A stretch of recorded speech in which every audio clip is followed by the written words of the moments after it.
is greatness? Okay, I like what this person said, I like what that person said, I like what I read here, I love my experience of when I've demonstrated, and the frontal lobe is going to create a beautiful, beautiful understanding of how to evolve your experience. And when you, just no different than learning how to dance, learning a sport, learning lines if you're an actor or an actress, a musician, you rehearse all the time. And the rehearsal is actually priming the brain for the experience. So now your brain is ready for the day. It's different than just going, oh, I'm not going to react to my boss. Well, you haven't done the work to come up with how to overcome that. And then what did you install so you have raw materials to use? Now here's the hardest part. Can you teach your body emotionally what it would feel like if you arrived at your future? And can you say, I'm not going to get up until I feel that way? Now this is good work here, because you'll have to come up with that emotion and get beyond the shame, the guilt, the unworthiness, the pain, the suffering. And this is battle. This is battle, because your brain is going to keep going to something that's going to want to make you feel that way. Then the analytical mind is going to say, you can't do this, it's too hard, why don't you quit? And that's where everybody stops. But right on the other side of that is love. Right on the other side of that is gratitude. Right on the other side of that is freedom, right? So then if the person's willing to go a little further and practice a way to do that, and they could get in touch with that emotion, and they can feel it. And when I feel it, I always say, and usually when it's really good, I say, remember this feeling, memorize this feeling, memorize it. I want to make a snapshot of that feeling. I want to know, I want to be able to bring this feeling up on command, so I'll let it go, and then I'll go back and say, let me see if I can do it again. Why am I trying to do it again? To remember. Remembering is creating the circuitry to be able to produce it again. It's going to become a skill. Now, I have something to walk into my condition in my life where I'm reacting. And now I have a plan. I've primed my brain and body to the future instead of the past. I've suppressed the past. Yeah. So now I'm closing my eyes, disconnecting from the environment, overcoming my body, not thinking about the predictable future, the familiar past and time. I'm in the present moment. I'm ready to create. Why? Because I want to present myself to the world as an evolved version of yesterday. I would say, at what point are you done feeling that emotion? Gotcha. You want to keep feeling it. Go. If you're not doing anything wrong, you're just taking too long. I mean, I'm not going to tell you to not feel an emotion. I feel emotions, but again, I'm just going to move through them. I'm a super passionate person. And if I'm going in, I'm going all in. I'm not going halfway. But when I feel, and I can catch myself, that's pretty cool. Gotcha. Because now I can change it. Nothing is doing that to me. I'll feel it. I'm not sitting there going, I'm not doing that. There's no tool set there. I'm steeping in the emotion. That's not it. I am saying, okay, I'm angry. In this moment in eternity, Joe Dispenza, what do you got? What do you got? This is a moment you're going to remember, because people who heal, people who have transcendental moments, people who break through, people who have the wealth, the freedom, when they look back at their life and they see all the days they chose themselves to show up for their meditation, when they look back at those past moments, they're not looking back at the easy meditations. They're not falling in love with the person who had the good meditation. They're falling in love with the person who sat in the fire. They remember those moments where they were like, I didn't give up on me. I believed in myself. I believed there was something on the other side of this feeling. I stuck with it. And all of a sudden it starts to change. And for some people it takes a little longer than others, but they're on it. And so then when they look back at their past and they see all those times it was hard, and they went a little further, they're gonna fall in love with that person. And now their future self, who's already transformed, is drawing their past self to them in love. There's a future you that's already exists. You just got to get there. And he's in love with you. And the only way you're going to get there is by you being in love with you. And being in love in the past. Yeah, but so then what is love then? So then people think they confuse love with pleasure. Like a manicure or shopping spree. That's not love, that's pleasure. And the more whole we are, the less need for pleasure we have. You sit in the fire. I watched 1,025 people last week transform themselves. In the beginning, I was trying to find the door. I was bouncing off them. I just wouldn't quit. And then they started doing the work. They came up against themselves. They got frustrated. They got impatient. I kept reminding them their brain's going into high beta. Their arousal is driving them further out of balance. And they started tempering the animal. And I took them a little further, and they sat through the fire. And all of a sudden, it wasn't about the mystical experience. It wasn't about the wealth.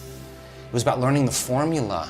It wasn't about what they wanted. It was about overcoming themselves. They're learning the formula on how, in that moment, if they could just relax and keep practicing, that little box begins to expand, and now there's more room for them to relax in the unknown. I've stretched them outside of the known, and they survived. And I keep stretching them, and all of a sudden, they're more present. And so they wanted to come to the edge in the next meditation and go a little further. It was no longer me saying you gotta go. They wanted the edge. They wanted to see what was standing in the way between them and their new relationship, them and their healing. What was that thing that I want to remove? I'm gonna, if not now, when, right? So they wanted to take it on because they forgot about their cell phones. We did it during the week of election, so nobody would care about us. They didn't care about the election. They didn't care about any disease. They were immersed and they retreated from their lives. Now, back to your question. I guarantee you those people, when they face circumstances in their life now, they're ready for their environment. In fact, they've lowered the volume to so many of those emotions. When people lash out at them or do things, they're gonna go, oh, come here. Are you hurting? Get over here. I'll give you a hug. Not like, oh, you know, they're not gonna do that. They're gonna be like, come here. I love you. Get over here. Are you okay? It's just there's not that anymore. They're kind of ready. So the formula then, to answer your question, is brain and heart coherence. And when you're in stress and you're in survival, when you're in danger, the arousal of the stress hormones creates a heightening of our senses, and we become materialists, and we narrow our focus on the material world, and that's reality now. And when we start trying to control reality and predict it, and we have the perception that things are getting worse, all of a sudden we're shifting our attention to one person, to another problem, to another thing, to another text. And every one of those things, there's a neurological network in the brain. So the arousal of the stress hormones causes the brain to start firing incoherently. And now there's no energy in the brain because the incoherence is diminishing energy. It's waves that are canceling each other out. The brain goes into like this quiescence of no activity, but very little performance. So then we said, okay, let's teach people how to take their attention off of everything known in this memory bank of the known self, the autobiographical self, the artifact of the past. Let's teach them how to go from a narrow object focus on anything material that's known in this three-dimensional reality to broadening their focus, to putting their attention on energy, nothing, space, and going from a convergent focus to a divergent focus and opening their focus. We started noticing that the brain started to synchronize, the different compartments started to unify, and the brain started functioning in a more holistic state, and the person started feeling more chilled, more poised, more clear. And what sinks in the brain links in the brain. So you start seeing this kind of integration. And we can call people on the stage now, and I can say, would you show the audience on a brain scan how to go in the gamma? Give me 1 second. Boom, they go right in the gamma. Can you show them how to go into alpha, coherent brainwave patterns? Give me a minute. Alpha is like that creative state. When the brain starts slowing down analytical processing. So gamma is what? It's like super consciousness. That's the big stuff. So when you disconnect from your environment and you close your eyes and there's less stimulation coming in, we play music in the background, you're not eating, you're not smelling, you're not tasting, you're not feeling, there's less sensory information. Naturally, this mechanism starts to slow down, and so there's less information, and you go into alpha, and you cross the analytical mind. And what separates the conscious mind from the subconscious mind is the analytical mind. So now you're suppressing the analytical mind that's saying you can't, it's too hard, the voice goes away. And in alpha now, we're not looking for any kind of alpha, we're looking for coherent alpha. So as they open their focus and they sense space, the act of sensing and feeling causes them to stop thinking and analyzing. So you start seeing energy leave the neocortex, right?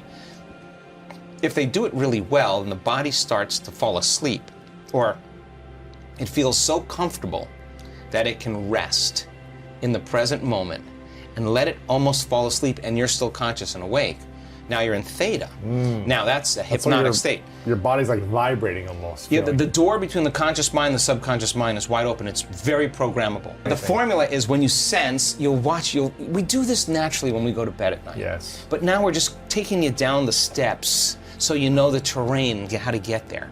In theta, when you're in that state, you can reprogram, you can rewrite the program. It's easier because you're out of this thinking brain.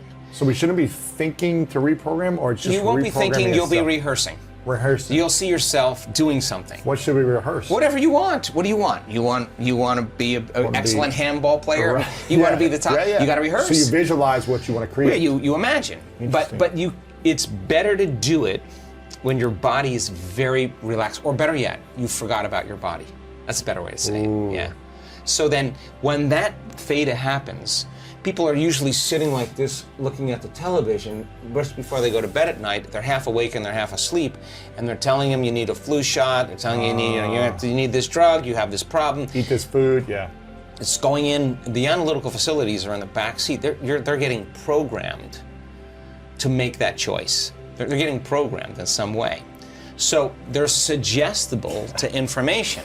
So now you could be suggestible to your own auto-suggestions or information that you would want to rewrite as a program. So if you said in alpha or theta, I'm just not happy with how I did with my kids today. I need another shot at it. And you're relaxed and you're present and you start reviewing how you're going to be with them.